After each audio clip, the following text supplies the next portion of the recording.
Украинская разведка берет на себя ответственность за взрывы в российском Владивостоке. Что рвануло в бухте Десантная за 7000 километров от Киева, где ранее проходили учения Тихоокеанского флота РФ. Какова версия России? Грандиозный скандал в Украине. Главком ВСУ требует расследования масштабного нападения на представителей ТЦК. Более сотни людей против одного автомобиля. В то же время в ВСУ говорят о выпуске инструкции для ТЦК по общению с гражданами. Авторы закона о санкциях против России прибыли в Киев за 2 дня до переговоров в Стамбуле. Линдси Грэм заявляет, что Украина не проиграет. Что происходит в украинской столице? Названы сроки завершения войны. Небензя делает новое заявление об условиях Москвы и остановке поставок вооружения Киеву. В Эстонии заявляют о прекращении переговоров с Россией, а российские пенсионеры остаются без пенсии в Латвии. Рига обратилась к Москве. Досмотрите. Всем привет, это «Время Прядко», коротко, четко и по делу о том, о чем говорят в мире. Если вам есть что сказать, делитесь своими мыслями и отвечайте на мои вопросы в комментариях. За лайк и подписку буду особенно благодарен. Время начать. Спецоперация «Киев-Владивосток». Расстояние в 7000 километров. Главное управление разведки Украины, известное ведомство Буданова, по данным украинских СМИ, взяло на себя ответственность за мощные взрывы в российском Владивостоке, которые прогремели накануне вблизи бухты Десантная. Так, произошло по меньшей мере 2 взрыва в районе дислокации 47-го отдельного десантно-штурмового батальона, 155-й отдельной гвардейской бригады морской пехоты, ВЧ-30926, один в районе КПП, второй в месте пребывания личного состава и командования воинской части.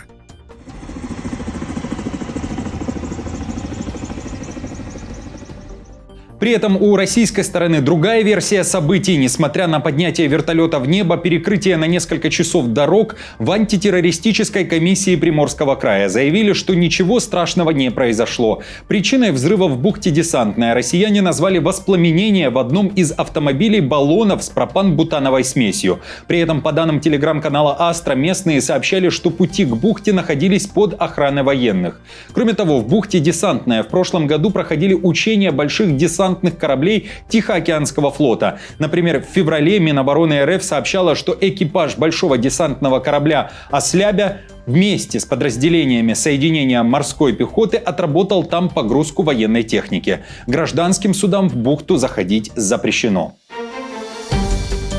Грандиозный скандал в Украине. Назначена проверка, ведется следствие, и все из-за накала страстей между гражданскими и ТЦК. Главком ВСУ Сырский поставил задачу военной службе правопорядка Вооруженных сил Украины провести служебное расследование. Причиной стала масштабная стычка в городе Каменец-Подольский. Там более сотни людей заблокировали автомобиль представителей ТЦК.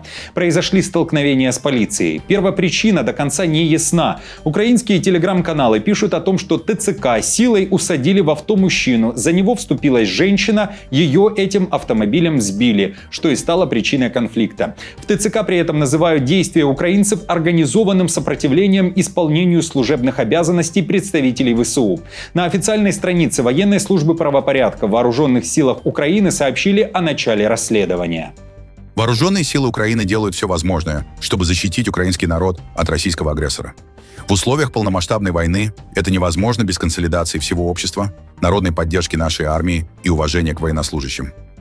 В то же время в ВСУ заявляют, что для сотрудников ТЦК ввели новые правила поведения и общения во время проведения мобилизационных мероприятий. Их целью является уменьшение напряжения в обществе и попытка избежать конфликтных ситуаций. Это фактически целый учебник с инструкциями. ВСУ надеются, что благодаря новым правилам удастся уменьшить количество негатива в адрес ТЦК. В то же время в сети обсуждают и видео лидера всеукраинской политической партии «Братство» Корчинского, который, комментируя скандал с ТЦК уже в другом городе, в Черкасах, заявил, что Украина должна пересмотреть закон об ответственности за нападение на представителей ТЦК. Иначе российские войска дойдут до Львова. Предлагаю послушать.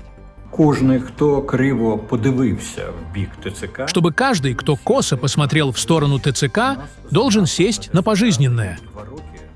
У нас за нападение на ТЦК дают 2 года. Это как вообще? А если завтра работники ТЦК объявят забастовку, это будет означать, что фронт у нас рухнет уже через месяц. Это будет означать, что россияне будут под Львовом через 2 месяца. Это означает, что все, кто плюется в сторону ТЦК, будут изнасилованы и убиты. Кремль устроил Трампу решающее испытание, в то время как считает его слова об Украине пустыми. Будущее перемирие или прекращение огня зависит от того, каким будет настроение Трампа, который назвал накануне и Путина, и Зеленского упрямыми.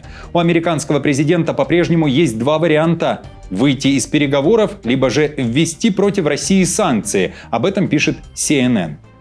Есть одна веская причина, по которой Трамп может передумать. Его авторитет поставлен на карту после громких предсказаний, что он сможет закончить войну за 24 часа, которые оказались фантазией. Одним из вариантов было бы введение вторичных санкций против России, о которых Трамп иногда упоминал. Они бы затронули финансовые институты, компании и другие организации, продолжающие вести дела с Москвой. А вестники санкций уже побывали в Киеве. Накануне с необъявленным визитом в Украину прибыли сенатор-республиканец Линдси Грэм и Ричард Блюменталь. Те самые авторы закона о санкциях против Москвы, в частности, о введении 500% пошлин для стран, которые покупают у РФ нефть и газ. Речь о Китае и Индии. Линдси Грэм уже заявил, что Украина в этой войне не проиграет. Американцы провели переговоры с Зеленским. При этом BBC пишет, что не только Китай и Индия важны для РФ. На 4-м году большой войны Россия успешно зарабатывает миллиарды на продаже ископаемого топлива за рубеж, в том числе странам, которые публично поддерживают Украину.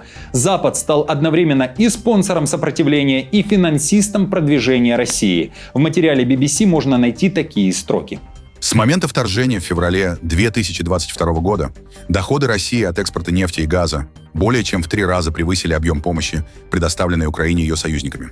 Сенатор Грэм при этом говорит, что санкции могут ввести уже на следующей неделе. Он же и не верит в большой успех предстоящих переговоров в Стамбуле. Американцев, кстати, на этих переговорах не будет. Но они накануне настояли на том, чтобы украинская делегация 2 июня прибыла в Стамбул. На позитив тем временем настроена принимающая сторона. Глава МИД Турции, который после встречи с Путиным побывал в Киеве и встретился с Зеленским, заявил, что есть желание завершить войну, внимание, уже в этом году. Хакан Фидан считает, что после второй встречи должен появиться шанс на переговоры 4 президентов в Турции. Я надеюсь, что на этой новой встрече удастся завершить большую часть технической работы. Я искренне считаю, что встреча лидеров на следующем этапе была бы очень полезной, особенно для реализации долгосрочного перемирия. Если господин Эрдоган примет господина Трампа, господина Путина и господина Зеленского, то это действительно могло бы стать кульминацией первой и второй встреч, проведенных в Стамбуле. Украина, кстати, вновь заявила, что РФ так и не предоставила меморандум о прекращении огня и игнорирует их просьбы. Что в российском документе, не ясно. В то же время детали украинского документа уже слили в сеть. Издание New York Times опубликовало некоторые подробности. Высокопоставленный украинский чиновник, выступая на условиях анонимности для обсуждения деликатных переговоров, сказал, что меморандум включает положение о перемирии на суше, на море и в воздухе с мониторингом со стороны международных партнеров. В России же об условиях возможного мира с Украиной накануне много говорил Небензя, постпред РФ при ООН. Условия Москвы таковы. На время перемирия Запад должен прекратить поставлять Киеву оружие, остановить мобилизацию. Зеленского при этом Небензя вновь назвал просроченным президентом и заявил, что несмотря на то, что Россия готова к миру, она будет воевать дальше. Наши вооруженные силы способны продолжать и наращивать боевые действия столько, сколько потребуется. Достаточно посмотреть любые, даже самые предвзятые по отношению к России военные сводки, чтобы убедиться в том, что российские войска успешно продвигаются практически по всей линии фронта. Минобороны России ежедневно публикует информацию об освобождении населенных пунктов и уничтожении иностранной техники. На заявление Небензи уже отреагировал украинский МИД. Там возмущены словами постпреда РФ, которые считают воинственной риторикой и ждут реакции Запада. Это пощечина России всем, кто выступает за мир. Не только Украине, но и Соединенным Штатам, странам Европы, Китаю, Бразилии и другим. Мы требуем ответа на высокомерные заявления России, которые подрывают мирный процесс. Мы настаиваем на том, чтобы давление на Москву было усилено уже сейчас. Они не понимают нормального отношения или дипломатического языка. Пора говорить с ними на языке санкций и усиленной поддержки Украины. При этом из Чехии поступила реакция на слова спецпосланника Трампа Кита Келлога, который накануне заявил о готовности США обещать Путину, что Украина не вступит в НАТО, и о том, что Штаты признают право России на беспокойство из-за вероятного расширения Альянса на восток. Далее реакция главы МИД Чехии. Расширение НАТО в интересах российской безопасности. Там, где Россия граничит со странами НАТО, войн нет. В других местах они есть. Друзья, что думаете о словах Келлога? Как воспринимаете приезд автора закона о санкциях против России Линдси Грэма в Киев накануне переговоров в Стамбуле? Состоится ли встреча Эрдогана, Трампа, Путина и Зеленского в Турции после второй встречи делегаций Москвы и Киева? И как относитесь к заявлениям Небензи о готовности России к продолжению войны и при этом к миру? Напишите свои ответы в комментариях. Спасибо вам всем, что делитесь своей точкой зрения, и спасибо вам за эту обратную связь. Ну а я продолжаю и далее о свинотерапии. Антистресс-кафе с мини-пигами заработало в Киеве. Необычное заведение в центре украинской столицы открыла семейная пара, которая приглашает гостей привести нервы в порядок после ночных обстрелов, погладив поросят. Супруги, которые выезжали из Украины и некоторое время после начала войны прожили во Франции, вернулись в Украину с проектом, или точнее форматом, который для многих может показаться странным. Главные звезды заведения – 7 мини-пигов. Имена как из глянца: Пеппа, Гуччи, Шанель, Дуо, Бэтмен, Бомбомбини Парасини и Рэй. Им по 1,5 месяца, вес от 1,5 до 3 килограмм. Но каждый из них живой антидепрессант с копытцами. Люди приходят кормить их клубникой, обнимать, слушать похрюкивание и хотя бы на час выключаться от реальности.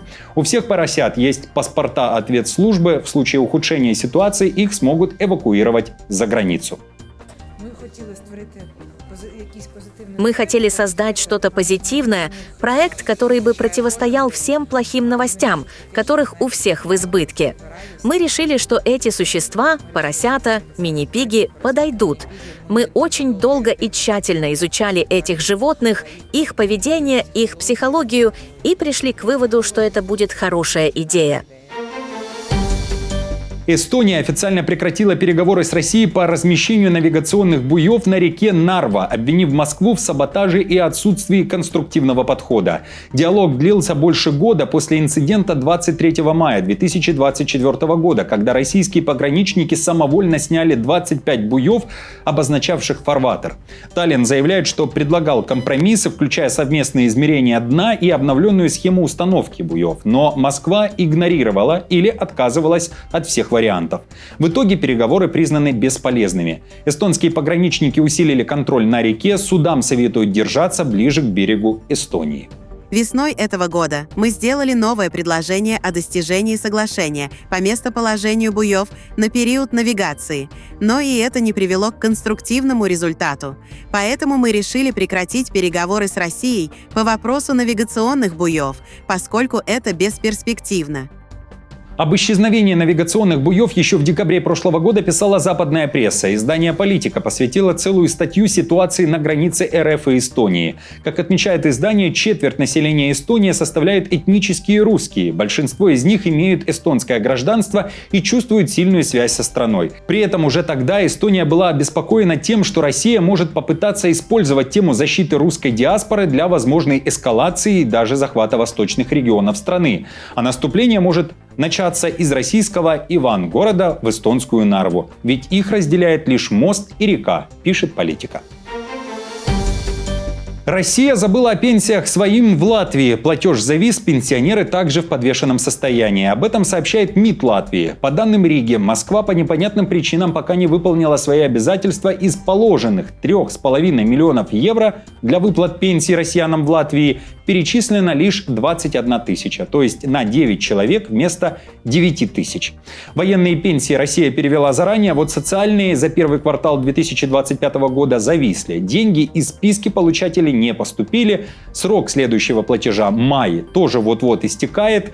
МИД Латвии подчеркивает, санкции тут ни при чем. Переводы пенсий разрешены. Но с марта Латвия безуспешно добивается от России хотя бы объяснений. Пока тишина. С латвийской стороны нет никаких препятствий для получения платежей из России и последующей выплаты пенсий и пособий. Друзья, спасибо вам за комментарии и за поддержку лайком. Новости за неделю собраны в плейлист. Переходите и смотрите. До встречи.